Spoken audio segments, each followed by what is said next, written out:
Sobat NTMC Redaksi, bagaimana kabar Anda hari ini? Berjumpa lagi dengan saya Bribtu Rizka dalam program NTMC Redaksi.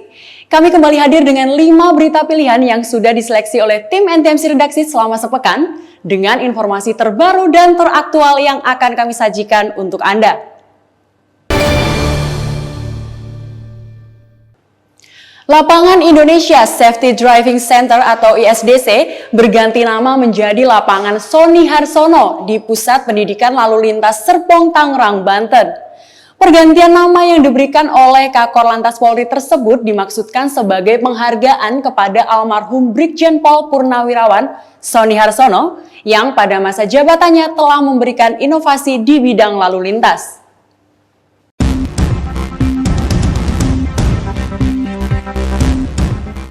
Kepala Korps Lalu Lintas Polri Irjen Pol Istiono resmikan Lapangan Indonesia Safety Driving Center atau ISDC yang diberi nama Sony Harsono di Pusat Pendidikan Lalu Lintas Serpong, Tangerang, Banten pada Jumat 22 Oktober 2021. Dalam peresmian tersebut diawali dengan penandatanganan prasasti oleh Irjen Pol Istiono yang disaksikan langsung oleh istri dan keluarga dari almarhum Brigjen Pol Purnawirawan Sony Harsono. Dalam sambutannya, Kakor Lantas menyampaikan pemberian nama Lapangan Sony Harsono ini sebagai wujud penghormatan kepada almarhum Brigjen Pol Purnawirawan Sony Harsono yang telah memberikan sumbangsi kepada Polri khususnya di bidang lalu lintas di masa lalu.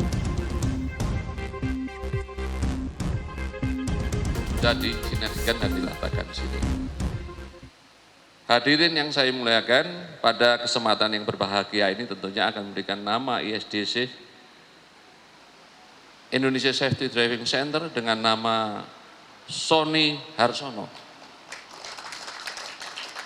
sebagai wujud pengabdian kepada beliau yang telah memberikan kemajuan kepada Polri secara umum dan khususnya pengembangan institusi polisi lalu lintas.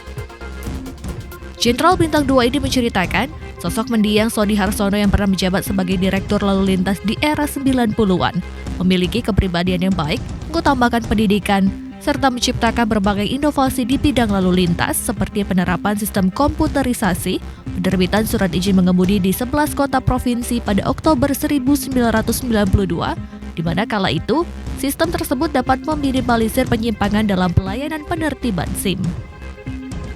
Selain itu, Kakor Lantas menjelaskan, ISDC ini merupakan wadah dalam meningkatkan kualitas instruktur pengemudi yang dilakukan oleh Polri dalam hal bidang lalu lintas, serta sebagai tempat pemahaman pelatihan dalam berkendara untuk mewujudkan Kamsel Tip Charlantas yang aman dan kondusif. Dari Tangerang Selatan, Tim Liputan NTMC Channel.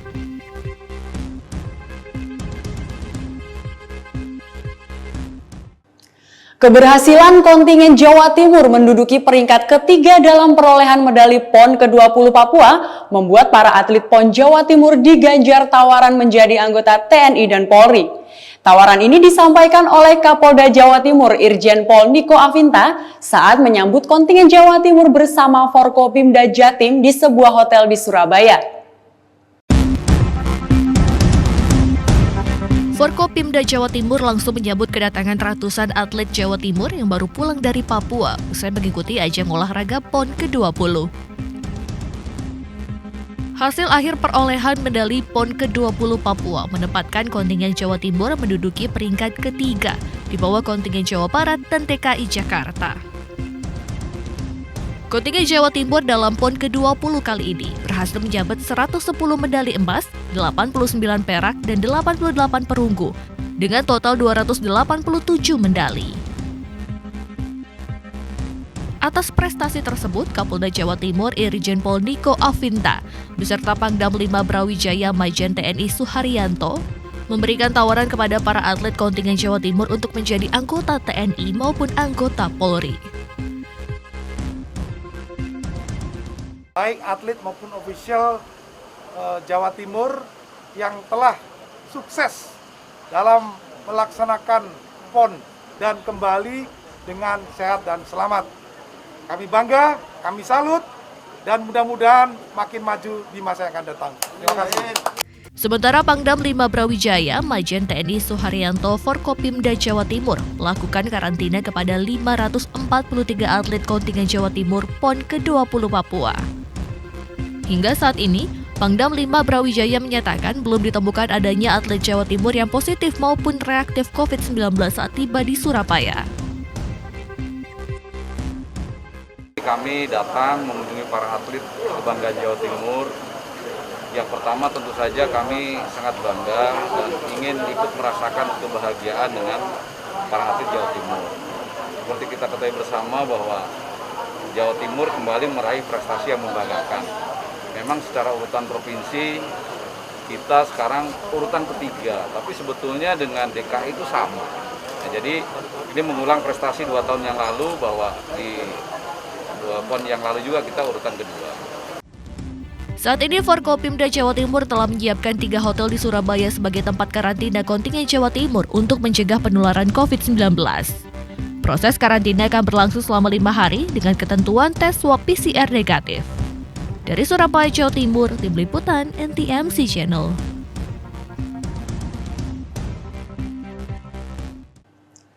Untuk mempercepat program vaksinasi, pemerintah dan petugas kepolisian melakukan vaksinasi door-to-door untuk masyarakat di Tangerang, Jawa Tengah, dan Jawa Barat. Sejumlah warga yang belum divaksinasi didatangi langsung ke kediamannya untuk didata dan kemudian dilakukan vaksinasi oleh petugas kepolisian setempat. Polisi akan terus mengupayakan semaksimal mungkin untuk memberikan edukasi dan pelayanan vaksinasi kepada masyarakat hingga target vaksinasi nasional sebesar 70% bisa tercapai.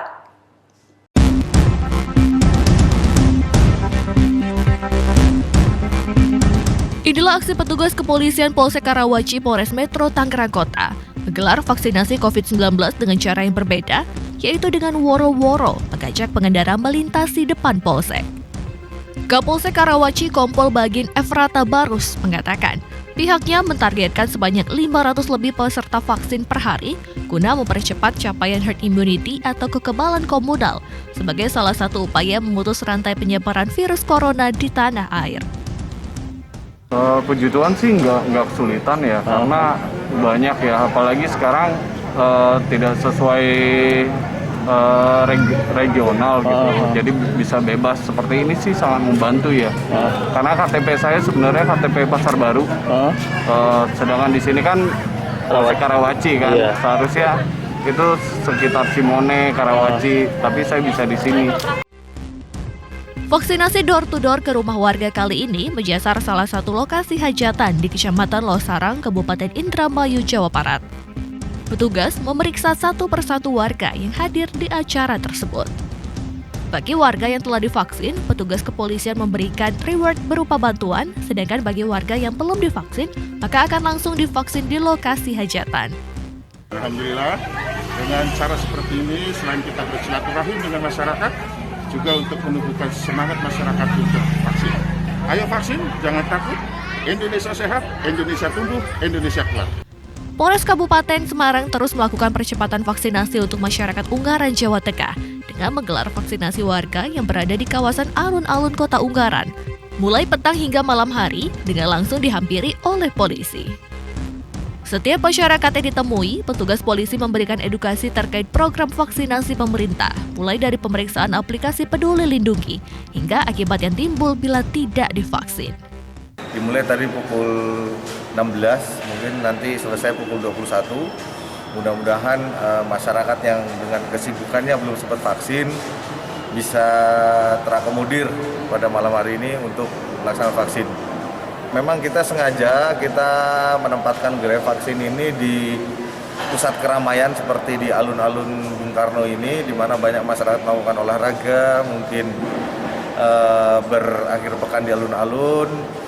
Dengan harapan kita sosialisasi tentang vaksin, kemudian kita juga melakukan sosialisasi di lingkungan di alun-alun ini, kita datangi warga-warga ini, kita jemput bola. Salah satunya tadi bapak-bapak tadi ternyata dia belum vaksin. Nah, setelah kita lakukan diskusi, ternyata beliaunya takut divaksin, tapi setelah kita kasih masukan, kita ajak, akhirnya mau. Dari Tangerang, Jawa Barat, dan Jawa Tengah, Tim Liputan NTMC Channel. Dalam memperketat keamanan dan meminimalkan penularan COVID-19, seluruh petugas dan masyarakat diwajibkan untuk memiliki aplikasi Peduli Lindungi sebelum memasuki kawasan Lembaga Permasyarakatan, Cikarang, dan kantor Mapolres Cimahi, Jawa Barat. Langkah ini dilakukan dan diambil untuk mendata masyarakat yang tervaksin dan memutus mata rantai penyebaran virus COVID-19. Dalam memutus mata rantai penyebaran virus COVID-19, Lapas Kelas 2 Cikarang Kabupaten Bekasi, Jawa Barat mewajibkan bagi petugas maupun pengunjung untuk memakai aplikasi Peduli Lindungi. Di mana area Lapas Cikarang selama ini steril dari orang luar yang berkunjung maupun orang yang mengurus berkas bebas bersyarat. Aplikasi Peduli Lindungi dijadikan syarat wajib saat mendatangi Lapas Kelas 2 Cikarang yang sudah ditentukan oleh Kemenkumham.